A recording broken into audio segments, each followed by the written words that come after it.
Estás contando los segundos hasta que pueda saltar el anuncio, ¿verdad? Pero ¿qué pasaría si no tuvieras que volver a ver un anuncio? ¿Qué tal si tuvieras un navegador que realmente respetara tu privacidad? Bueno, Brave lo hace. Descarga Brave.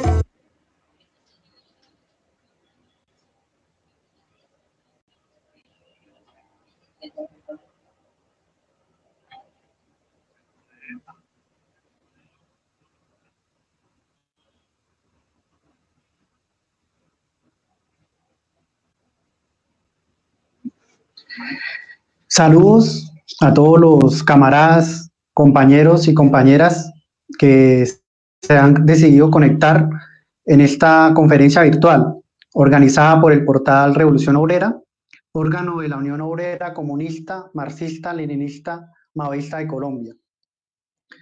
Hoy vamos a hablar un tema muy importante para la lucha de clases y para la lucha política, y en la cual la clase obrera y de todo el pueblo oprimido no puede ser indiferente.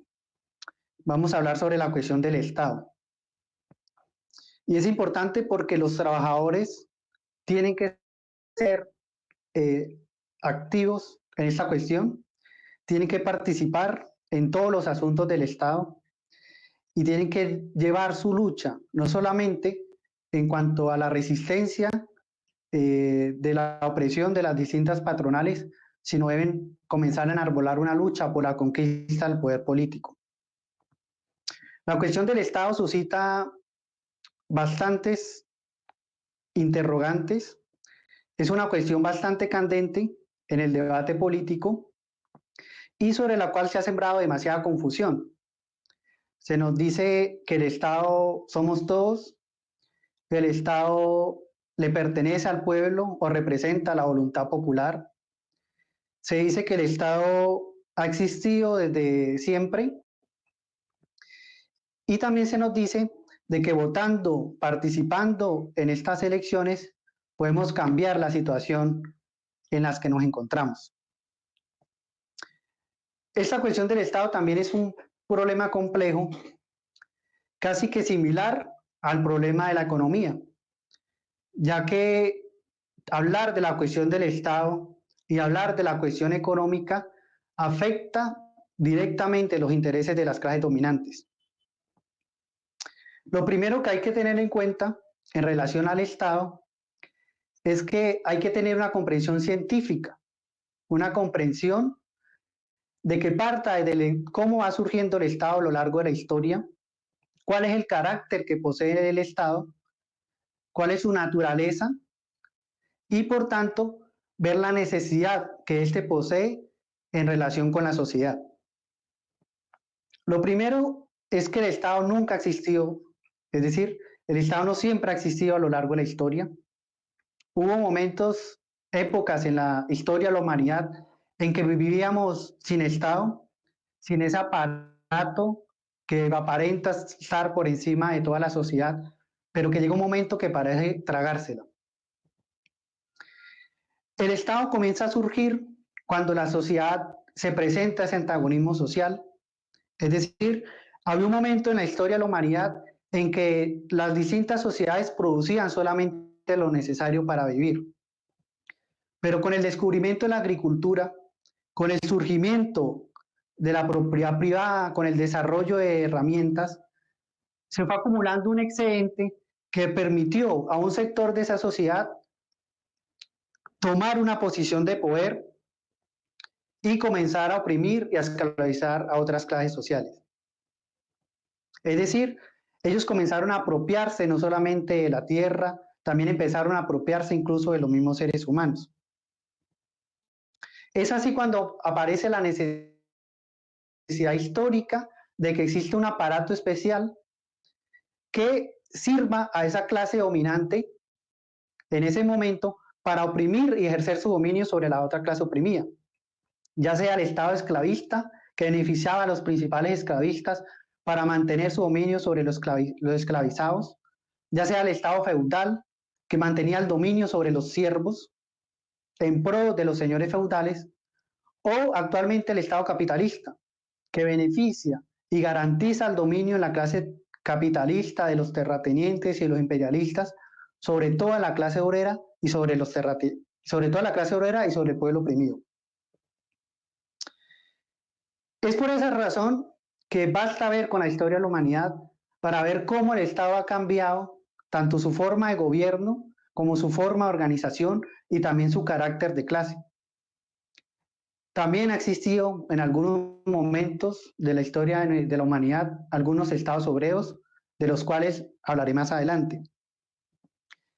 El Estado capitalista, tal cual como lo conocemos hoy, surge desde las revoluciones burguesas que fueron en contra de los regímenes feudales, y en el caso colombiano, el actual Estado que nosotros conocemos, el Estado burgués, este va a surgir posterior a los procesos de independencia. Desde entonces, nuestro Estado, el Estado colombiano, ha cambiado, digamos, su fisonomía, ha sido un Estado federalista, centralista, ¿sí? Pero hay algo común a todos los estados. Es decir, la forma en cómo puede gobernar un Estado puede variar de acuerdo a una situación concreta en una época histórica. Por ejemplo, puede ser una monarquía parlamentaria, puede ser un Estado que sea una democracia representativa o incluso una dictadura abierta, como las que hubo, por ejemplo, en Chile con Pinochet o en España con Franco. Pero hay algo similar, hay un aspecto que es igual a cada uno de los distintos estados, ya sea una monarquía parlamentaria, una democracia representativa, es que el Estado posee dos aparatos principalmente. Un aparato burocrático y un aparato militar, ¿sí? Tanto la dictadura abierta como la monarquía parlamentaria como la democracia participativa posee esos dos aparatos. Un aparato burocrático, ¿sí? Encargado de hacer todas las leyes con sus funcionarios, sus gobernantes, sus jueces, y un aparato coercitivo con sus fuerzas militares, policiales, sus cárceles, sus fuerzas incluso paramilitares. Y también incluso se puede hablar de un aparato ideológico. Puede ser las escuelas, las universidades, los medios de comunicación, etc. Estos dos aspectos son los que caracterizan el Estado, el aparato burocrático y el aparato militar. Principalmente el aparato militar, el cual posee ese monopolio de la fuerza, el cual representa esa columna vertebral del Estado, y es de ahí es que las clases dominantes pueden ejercer su dominio sobre la sociedad y garantizar su orden cuando se presente alguna anomalía que pretenda o que genere una situación de desestabilidad. Recordemos el pasado paro nacional, la respuesta que le dio el Estado colombiano a todos los manifestantes, el Estado supuestamente representante de la voluntad popular, pero en los hechos demostró que realmente servía a los intereses de las clases dominantes al ver de que el pueblo, cansado de este gobierno, decidió salir a las calles a manifestarse y a exigir sus reivindicaciones inmediatas. La respuesta que ha tenido este Estado fue una respuesta brutal, con bastantes desaparecidos, asesinados, violaciones de derechos humanos, violaciones sexuales, y hasta el momento son pocos los responsables que han sido condenados, especialmente los altos mandos militares y políticos. Entonces, las fuerzas militares cumplen esa función. Realmente no cumplen una función de prestar una seguridad como se nos dice, sino que realmente están en función de garantizar el orden social existente. El Estado también tiene otra característica y es que es bastante costoso. El Estado burgués, el Estado capitalista, es un Estado que invierte millones de pesos en su funcionamiento, en, digamos, en darle a este aparato burocrático que participe ahí en la función del Estado. Vemos, ustedes se han dado cuenta de la enorme cantidad de dinero que ganan tanto los políticos, que ganan los funcionarios del Estado, incluso que ganan los altos mandos militares. Eso obviamente representa un caldo de cultivo para que surjan casos de corrupción y relaciones clientelistas. Más adelante, cuando hable sobre la cuestión del Estado obrero, voy a mencionar ¿Cuáles son las medidas que toma un futuro Estado, obreros y campesinos, para ir eliminando esos dos aspectos del Estado burgués? Por un lado, el aparato burocrático y por el otro, el aparato militar. Entonces, esta máquina que se llama Estado, a la cual las personas se inclinan siempre con una superstición, casi que veneración, se nos dice que hay que cuidar nuestras instituciones, que esas instituciones son nuestras, que el problema son de unas manzanas podridas que están en esas instituciones y que por tanto necesitamos reformarlas. Es un cuento barato que los trabajadores conscientes que todos los revolucionarios no deberían caer en ese juego. El Estado, por su naturaleza y por cómo surgió en la historia, representa un aparato de coerción y un aparato de dominio. La cuestión que debemos preguntarnos es, ¿a qué intereses de clase representa este Estado? ¿A qué intereses de clase representa una democracia? A veces hablamos de democracia, pero como se dice en el marxismo, como decimos los marxistas, ¿democracia para quién? No basta con hablar de democracia en abstracto. Hay que hablar siempre, bueno, hablamos de democracia, pero ¿democracia para quién?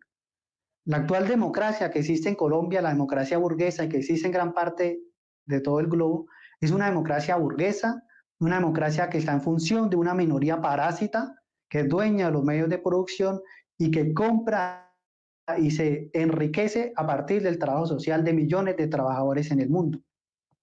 Entonces, la actual democracia es una democracia burguesa. Y este Estado representa unos intereses de clase particulares. El Estado colombiano es un Estado burgués, es un estado terrateniente, un Estado imperialista y por tanto siempre va a garantizar principalmente los derechos y los intereses de estas clases específicas en contra de los intereses de la clase obrera y de las amplias masas del pueblo.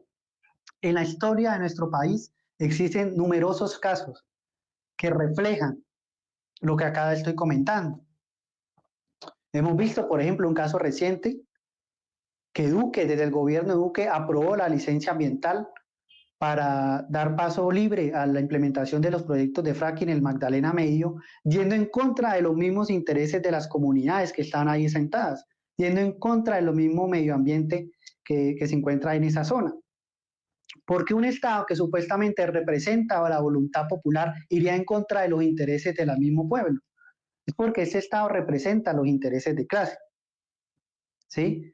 El Estado, desde un punto de vista teórico, hace parte de aquella superestructura ideológica de todas las cuestiones políticas, de las leyes, que se posan sobre la base de la sociedad. ¿Y cuál es la base de la sociedad? Pues es la economía. Y actualmente en Colombia, donde imperan las relaciones de producción capitalistas, el Estado representa esas relaciones de producción capitalistas.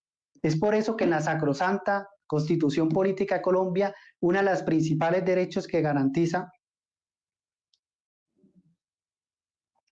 donde en esta Constitución Política se presenta como principal derecho la sacrosanta propiedad privada.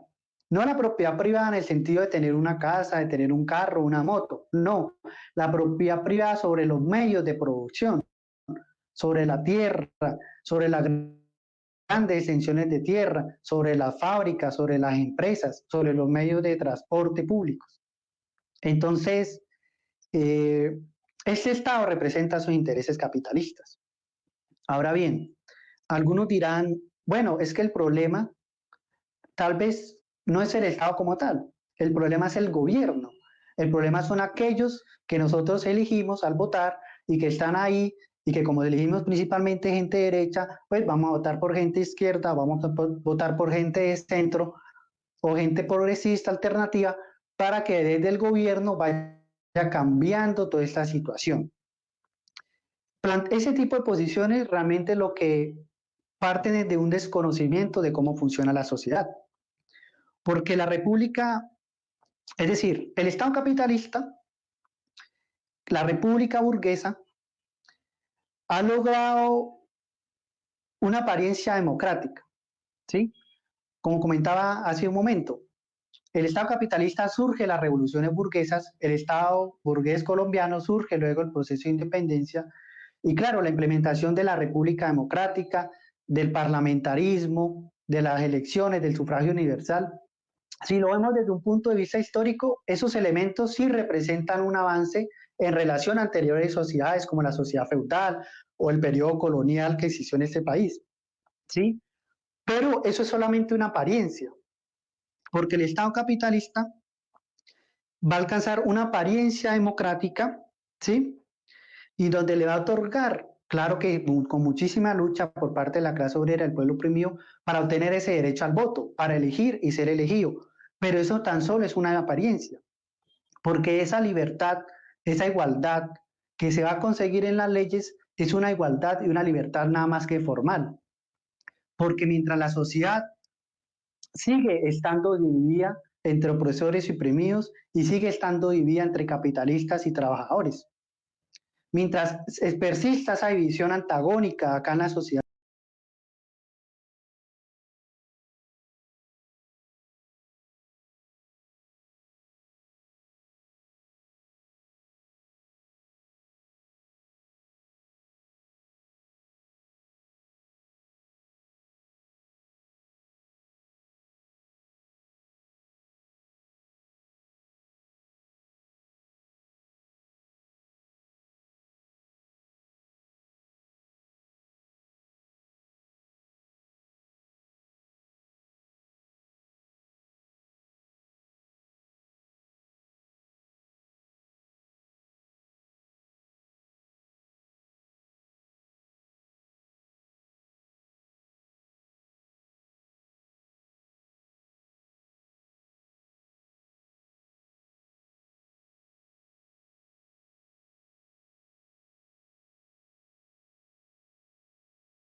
Bueno, retomamos luego de esa interrupción, de la cual le ofrecemos disculpas a todos los que están conectados en este momento.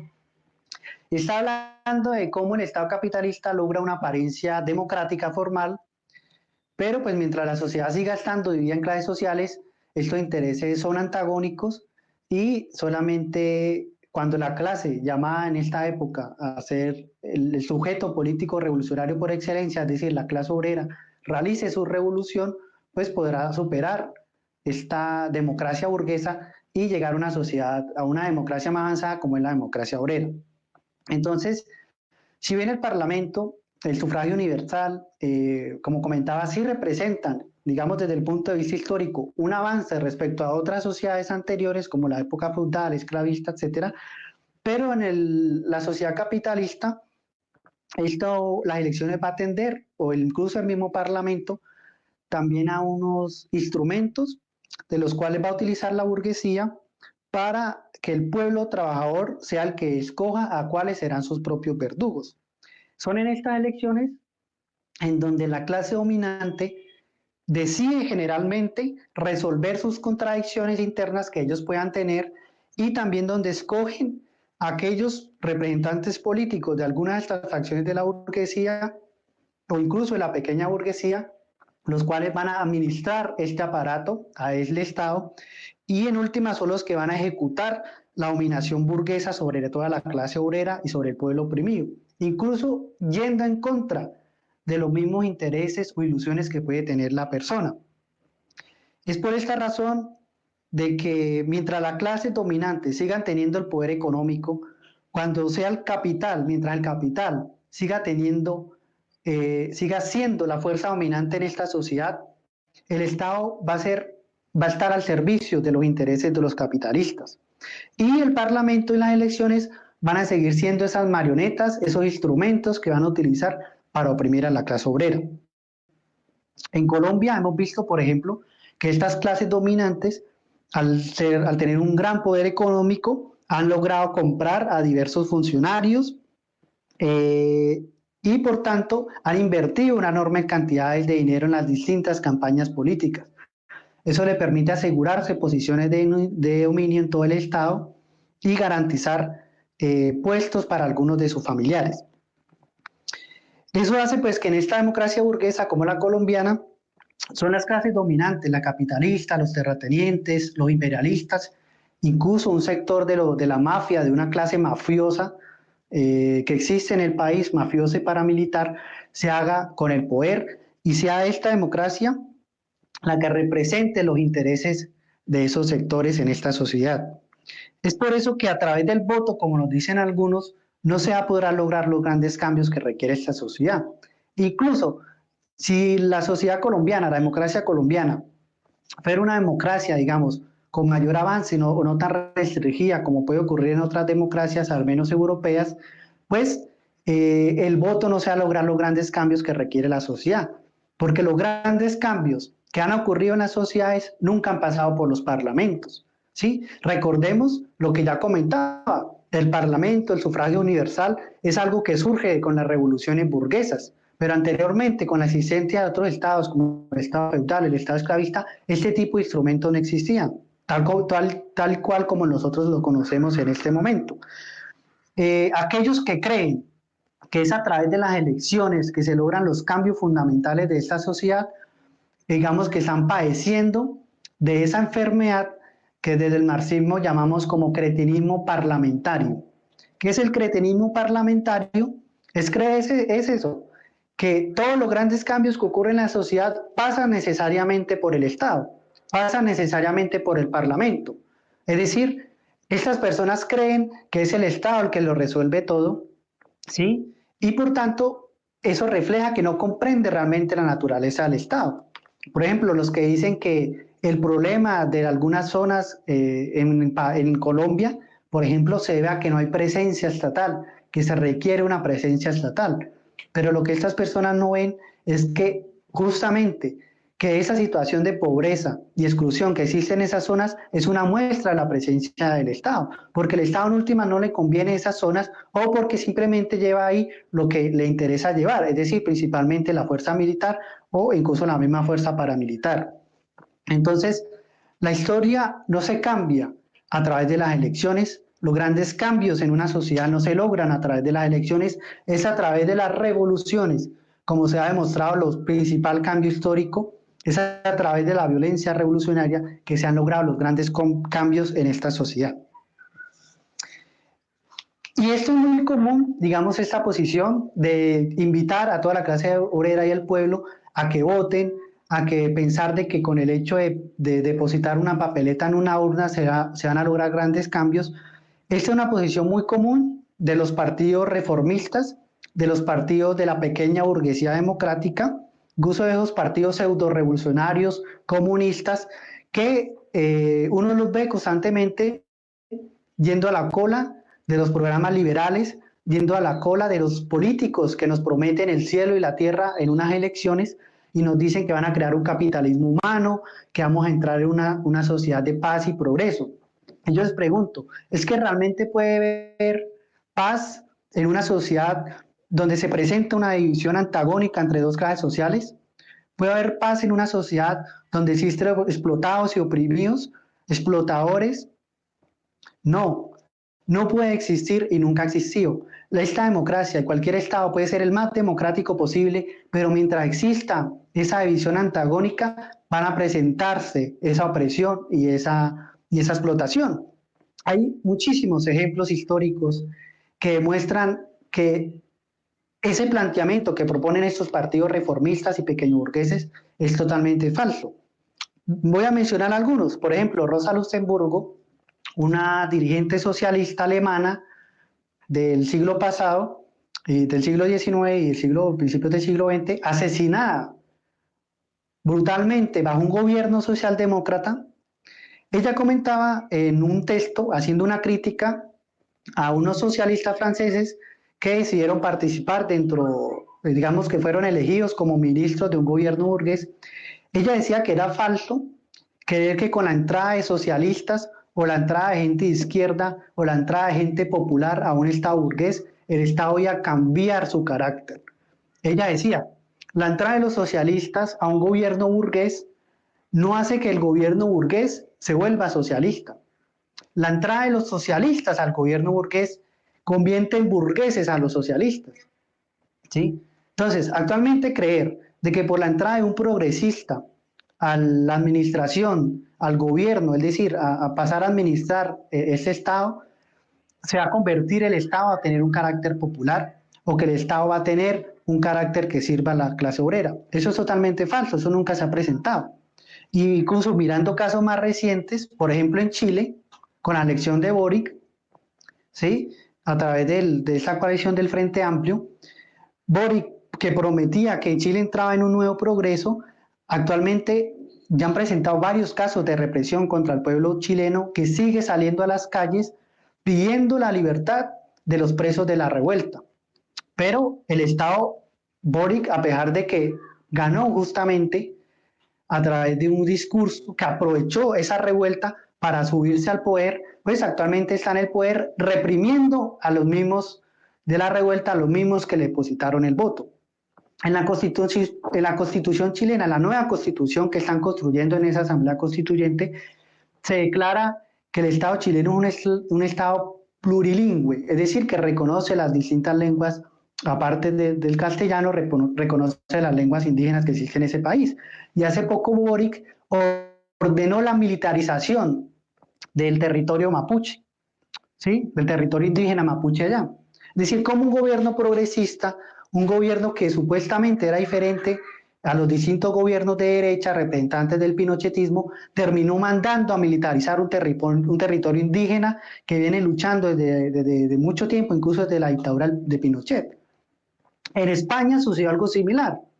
En España actualmente hay un gobierno que representa la coalición del Partido Socialista Obrero Español, el PSOE, con la coalición de Unidas Podemos, es decir, del partido Podemos con el partido, la coalición Izquierda Unida, donde está gente del Partido Comunista de España, y ese partido, este gobierno, ha tenido unas políticas totalmente antiobreras y antipopulares contra el pueblo español.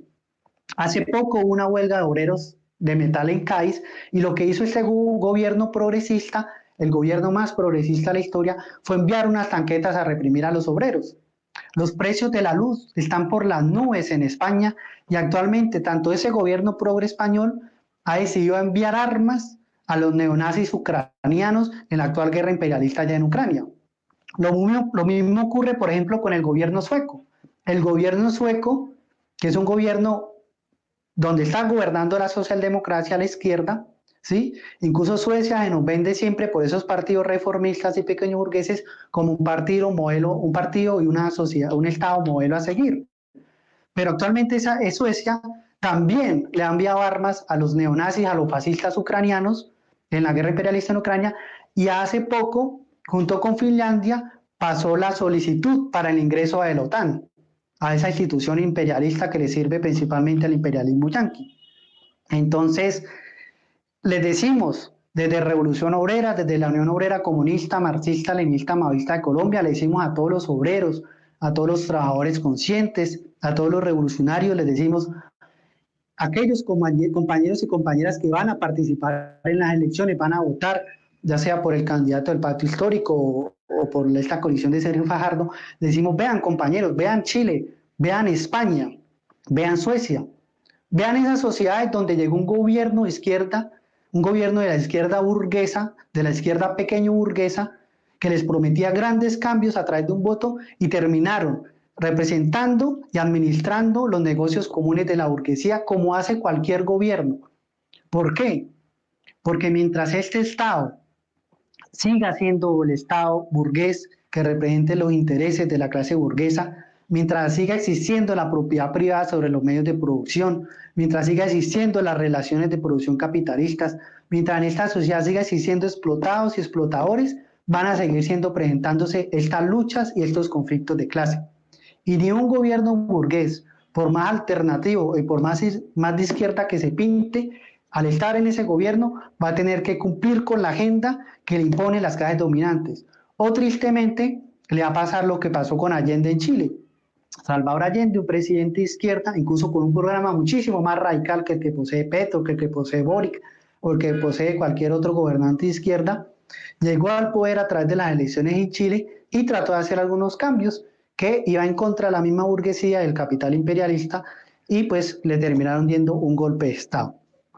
Entonces, mientras la clase obrera no comprenda cuál es el carácter del Estado y no comprenda que para lograr su liberación y para realmente lograr un cambio verdadero, tiene que destruir esta máquina llamada Estado y construir sobre sus ruinas un nuevo Estado de obreros y campesinos que realmente represente los intereses de las clases oprimidas.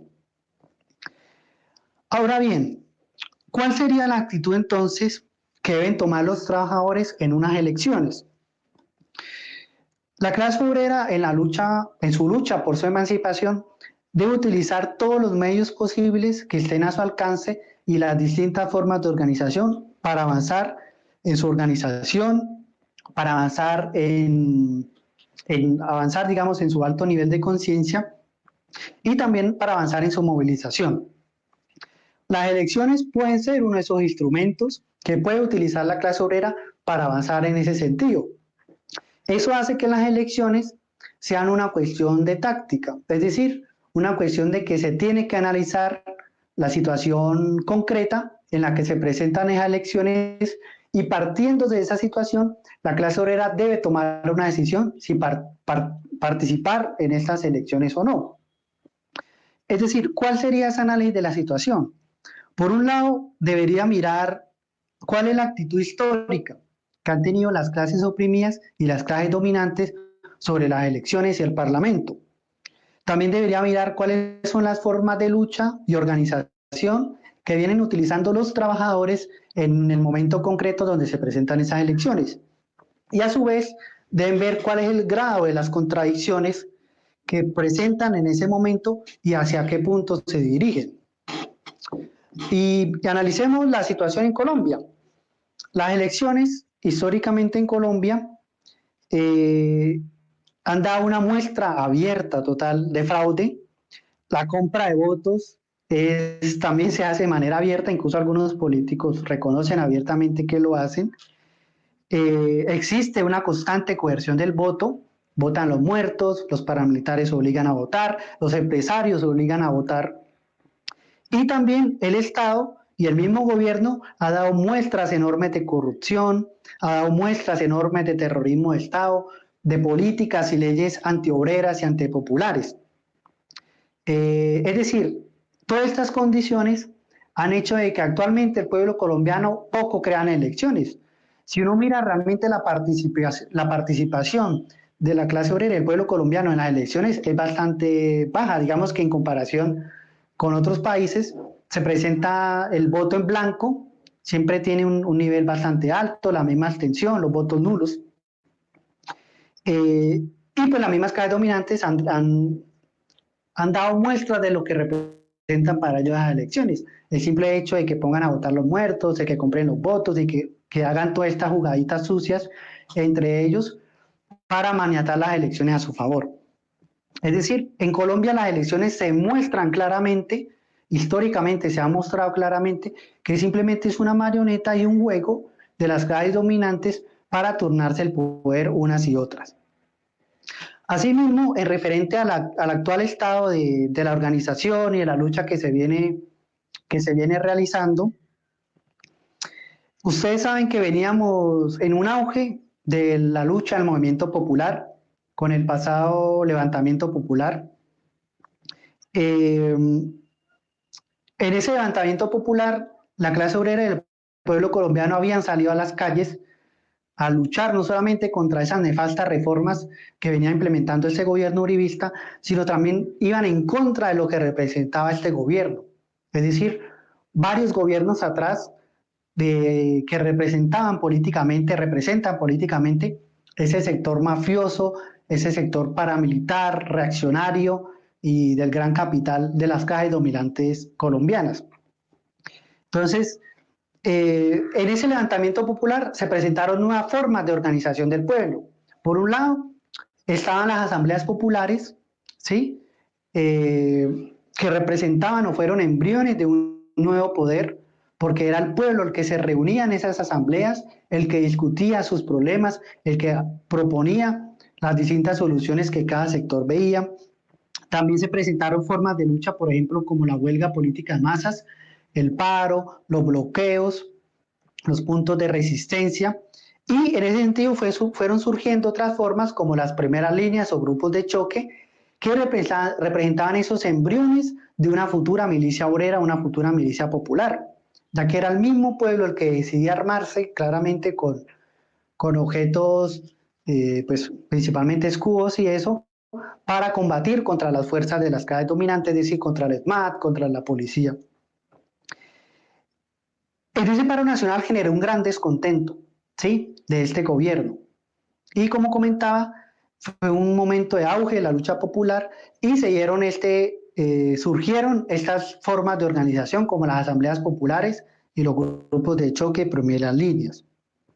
Pero ante la inexistencia de un partido político, obrero, revolucionario, que realmente represente los intereses de la clase obrera, pues la pequeña burguesía democrática, sus partidos y todos los reformistas aprovecharon todo este descontento que existía para llevar toda esa indignación hacia las urnas y claramente lograron su cometido. Entonces, toda esta indignación que tenía el pueblo, lo que hicieron fue llevarla hacia las instituciones y que toda esa rabia se fuera perdiendo, se fuera difuminando en el mismo Estado burgués. Es decir, que fuera esta rabia, este odio, esta indignación, no superara los límites de la democracia burguesa, sino que llegara simplemente a parar a la misma democracia burguesa depositando un voto en la urna. Claramente este trabajo que realizaron estas fuerzas progresistas y alternativas en el seno del movimiento, lo que hicieron fue servir de apagafuego del movimiento social y darle vida, al menos durante el momento, para que Duque llegara a terminar su mandato. Es decir, perfectamente habían condiciones en el país para que sea el mismo pueblo el que tirara abajo al gobierno de Duque, como ocurrió, por ejemplo, hace poco en Sri Lanka, en ese país del sudeste asiático, donde hace poco derribaron el gobierno, también a través de una huelga política de masas. Pero pues estos partidos reformistas lo que hicieron fue maniatar todo el movimiento para que toda esta indignación se fuera hacia las urnas. Entonces, desde la Unión Obrera Comunista, Marxista, Leninista, Maoísta, desde el portal Revolución Obrera, todos los comunistas, partiendo de este análisis, partiendo de que ninguna de las coaliciones electorales representa los intereses de la clase obrera, partiendo de que actualmente se venía un momento de auge del movimiento popular, de que habían formas embrionarias, que el deber de todos los revolucionarios y todos los trabajadores conscientes fue el de generalizar y consolidar esas formas embrionarias del nuevo poder, como eran las asambleas populares y los grupos de choque. Y por tanto, pues los comunistas llamamos a no participar en estas elecciones. Y lo que hemos llamado es que, primero, que la clase obrera no debe dejarse dividir por estos politiqueros. Si hay algún compañero, compañera, trabajador, campesino, intelectual, estudiante que va a participar en estas elecciones, el llamado que hacemos es que no debe dejarse dividir por estas campañas politiqueras, porque la lucha continúa, porque la lucha pasa por fuera incluso del mismo parlamento de estas mismas elecciones. Llamamos a que no se hagan ilusiones con que gane X o Y candidato, porque como ya comentaba, los cambios históricos no se van a lograr depositando un voto en una urna. Entonces, la posición es que primero no se deben dejar engañar, ni se deben dejar dividir, ni deben dejarse ilusionar por un cambio por arriba. El llamado que hacemos es primero a no votar, ¿sí?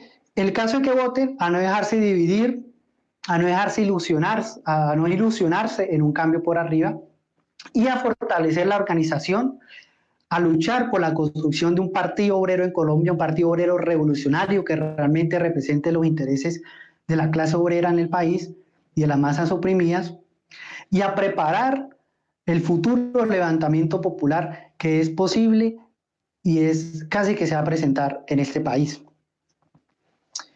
Hemos visto en estos pocos días que hay denuncias, hay una situación bastante crítica en relación a las elecciones. Se dice que estas elecciones han sido las más violentas o las que han presentado mayor fricción en las anteriores que han habido. Hemos visto, por ejemplo, la indignación que ha habido en los altos mandos militares con una coalición, especialmente la del Pacto Histórico. Hemos visto que debido a las encuestas, debido a la popularidad que ha tenido el Pacto Histórico, es muy probable que haya un gobierno en Colombia del Pacto Histórico. Y eso va a generar una gran indignación, como ya la está generando una indignación de parte de una facción de las clases dominantes, especialmente esa facción que representa el uribismo, respecto a un gobierno de este tipo.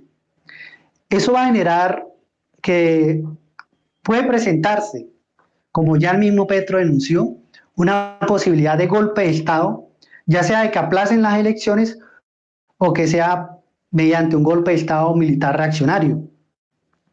Hay que estar pendiente de esta situación, de que se presente. Como ya comentaba, ya hay bastantes indicios de que puede ocurrir. Puede que no lo dejen ganar las elecciones, ya sea como un fraude, golpe militar, como comentaba, o que aplacen las elecciones, o simplemente que sí lo dejen ganar, por ejemplo, a Gustavo Petro lo dejen ganar, pero que traten de generar una situación de desestabilización, de bastante zozobra, para aprovechar y dar un golpe de Estado, digamos, similar a lo que ocurrió en Chile.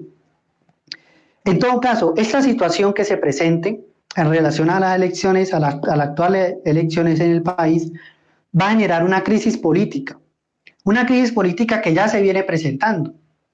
El mismo paro nacional reflejó que existen unas contradicciones en el seno de las clases dominantes, ¿sí? Hay un temor por un sector de la clase burguesa, de los terratenientes y los imperialistas, de su sector más reaccionario, de que pierdan su poder actualmente, que pierdan los puestos que tienen en el Estado. Y el nuevo gobierno no lo va a tener fácil. Si queda un gobierno del pacto histórico tal y cual como lo dicen las encuestas y como se refleja en las plazas públicas, ese gobierno lo más probable es que no logre cumplir con gran parte de las promesas que está llevando a cabo porque, como ya comentaba, el Estado es un Estado burgués y van a exigirle y van a obligarle que cumpla con las exigencias que merecen los mismos burgueses. Y por otra parte, porque va a tener una oposición bastante férrea por parte de ese sector reaccionario que va a tratar de hacerle la vida imposible. Es decir, se va a presentar una crisis política, se va a agudizar ya la situación social existente, la carestía de la vía, ¿sí? Salarios de hambre, nuevas reformas antiobreras y antipopulares que se avecinan, esta situación de crisis que ya viene padeciendo el pueblo colombiano y que no va a ser resuelta con el triunfo de un gobierno alternativo de izquierda, va a generar de que se siga presentando y se agudice esa crisis política, esa situación política, lo que va a generar una situación revolucionaria que podemos aprovechar los distintos comunistas y los obreros conscientes para avanzar en un futuro levantamiento popular muchísimo más organizado y con unas miras muchísimo más altas, incluso teniendo en cuenta de que si se presenta el golpe de Estado reaccionario en contra de un gobierno del pacto histórico, y si la misma democracia pequeño burguesa, y si los mismos miembros del pacto deciden de que la gente tiene que quedarse de brazos cruzados y no salir a las calles a rechazar ese golpe reaccionario, el deber de todos los comunistas, de todos los revolucionarios y el deber de la clase obrera en el país y las masas oprimidas es salir a las calles a luchar, a oponerse contra ese golpe de Estado reaccionario, a luchar de paso por sus propias reivindicaciones inmediatas y para avanzar incluso, ¿por qué no?, a un futuro Estado de obreros y campesinos. Esa es la tarea y eso es lo que tenemos que estar pendientes en estos momentos. No podemos quedarnos de brazos cruzados simplemente porque diga los partidos reformistas. Incluso es probable que muchas personas que decidan votar, apoyar al pacto histórico, salgan a las calles incluso en contra de los mismos designios del pacto histórico. Porque lo que hemos visto en el paro nacional, incluso lo que se refleja en este apoyo masivo que ha tenido Gustavo Petro, es que existe un rechazo generalizado a este gobierno mafioso, a este gobierno uribista que representa el sector más retardatario de las clases dominantes. La clase obrera y el pueblo colombiano ya no soporta más un gobierno de este tipo. Ahora bien, en relación con eso, la Unión Obrera Comunista, Marxista, Leninista, Maoísta, ha planteado desde hace muchos años, casi que en el calor del pasado paro nacional, formuló un programa inmediato que se lo presentó a toda la clase obrera y al pueblo colombiano, a todas sus organizaciones, a todas las organizaciones revolucionarias, para que comenzaran a asumir este programa inmediato y a que lucharan por llevarlo a cabo. Nosotros llamamos a que conozcan este programa inmediato, llamamos a generalizar y a consolidar las asambleas populares como formas de nuevo poder basadas en una democracia obrera, porque comentaba al principio, la clase obrera también tiene su propia forma de gobierno, también tiene su propia forma de Estado.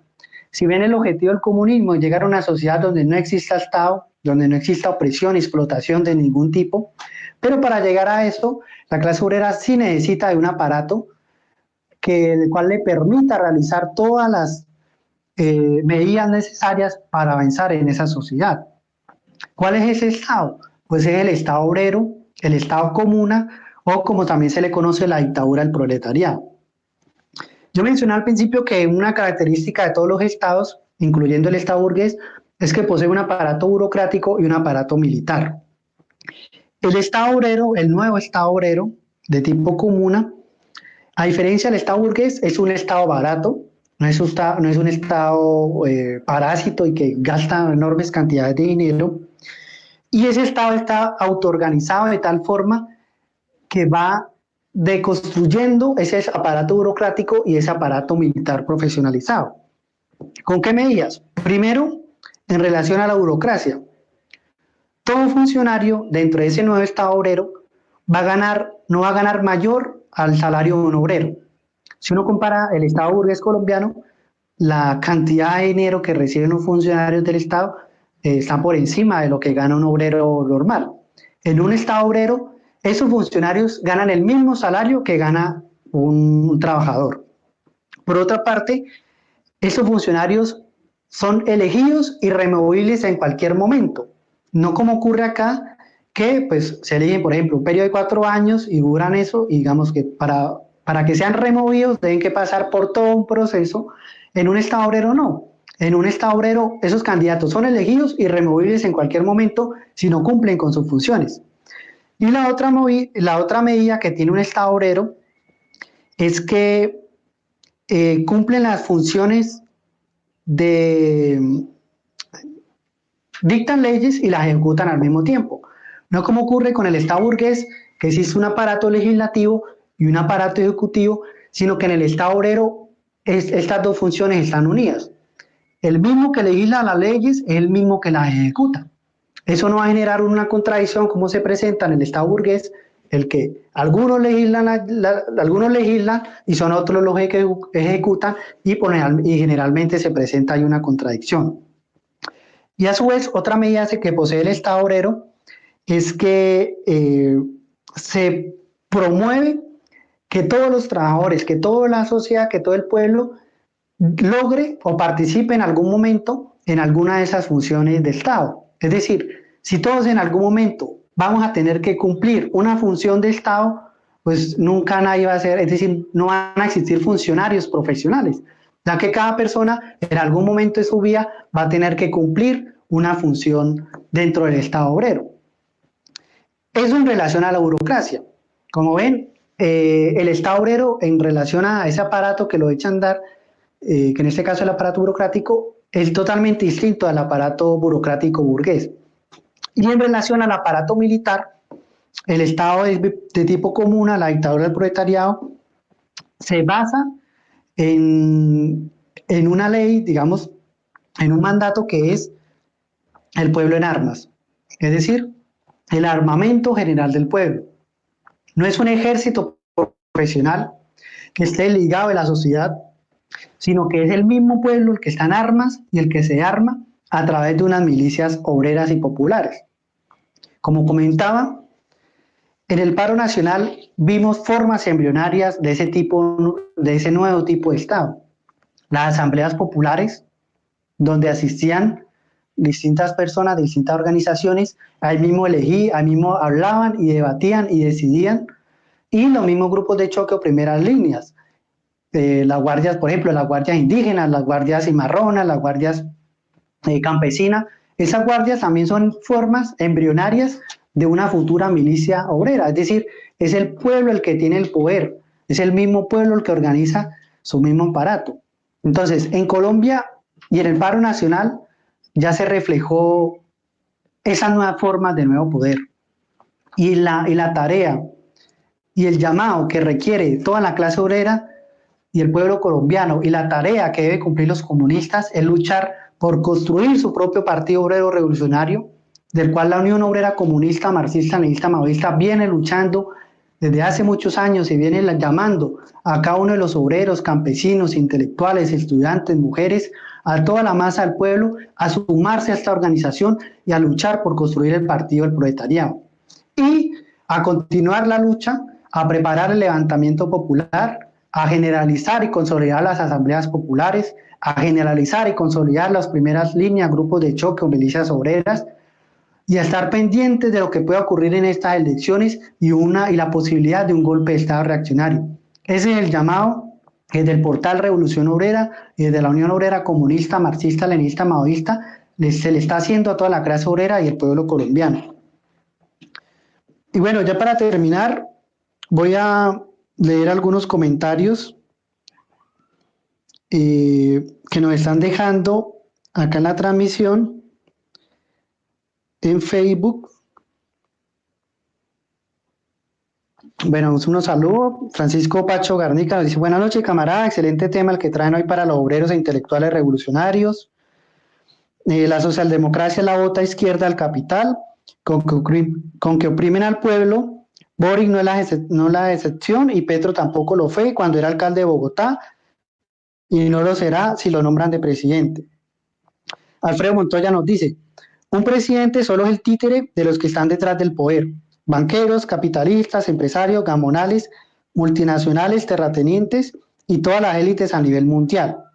Entonces, ¿cuál es su funcionalidad? Acatar las directrices que le ordenan. Bueno, hay varios saludos que nos están dejando.